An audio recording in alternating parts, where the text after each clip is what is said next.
आज আমি আপনাদের কুঁদরি ভাজা বানিয়ে দেখাবো। কুঁদরি ভাজা বানানোর জন্য আমি কুঁদরিগুলোকে বেশ কিছুক্ষণ জলে ভিজিয়ে রেখেছি। এর গায়ের মধ্যে আঠা আঠা ভাব থাকে, সেই আঠা আঠা ভাবটা চলে যাবে। এবার কেটে ধুয়ে পরিষ্কার করে নিয়ে আসবো। কুঁদরিগুলো আমি কেটে ধুয়ে পরিষ্কার করে নিয়ে চলে এসেছি। এরকম লম্বা লম্বা করে আমি কেটেছি। আর এখানে নিয়েছি একটা ছোট পেঁয়াজ, বড় বড় করে টুকরো টুকরো করে কেটে নিয়েছি। একটা কড়াই বসিয়ে দিয়েছি। এবার কড়াইতে সর্ষের তেল দিয়ে দেব।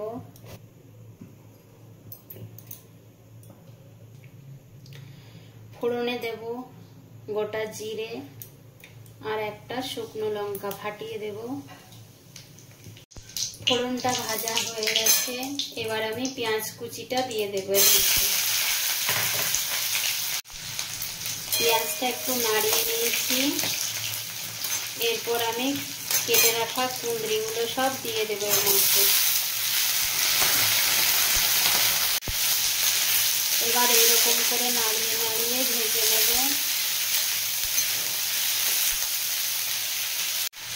এই সময় পরিমাণ মতো নুন আর হলুদ দিয়ে দেব।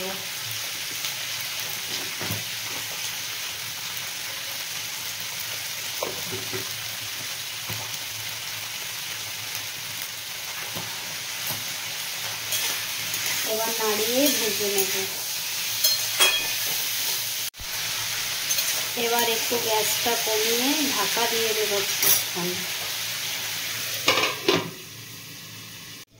এবার আমি ঢাকাটা খুলে আবার নাড়িয়ে নেব।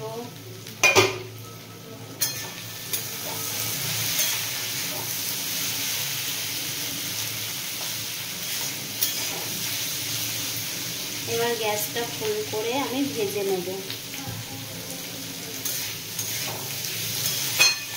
খেতে কিন্তু খুব সুন্দর হয়, ভাতের সাথে, রুটির সাথে, সব কিছুর সাথেই খাওয়া যায় এটা। আমি যেরকম করে বানালাম সেরকম করে একবার বানিয়ে দেখবেন। আমার কুঁদরি ভাজা রেডি হয়ে গেছে। আমি এবার গ্যাসটা অফ করে নামিয়ে নেব। এরকম কুঁদরি ভাজা থাকলে আর ডাল থাকলেই খাওয়া হয়ে যাবে। আমি নামিয়ে নিয়েছি। প্লিজ আমার ভিডিওগুলো যদি আপনাদের ভালো লেগে থাকে তাহলে লাইক, শেয়ার, সাবস্ক্রাইব, কমেন্ট করবেন।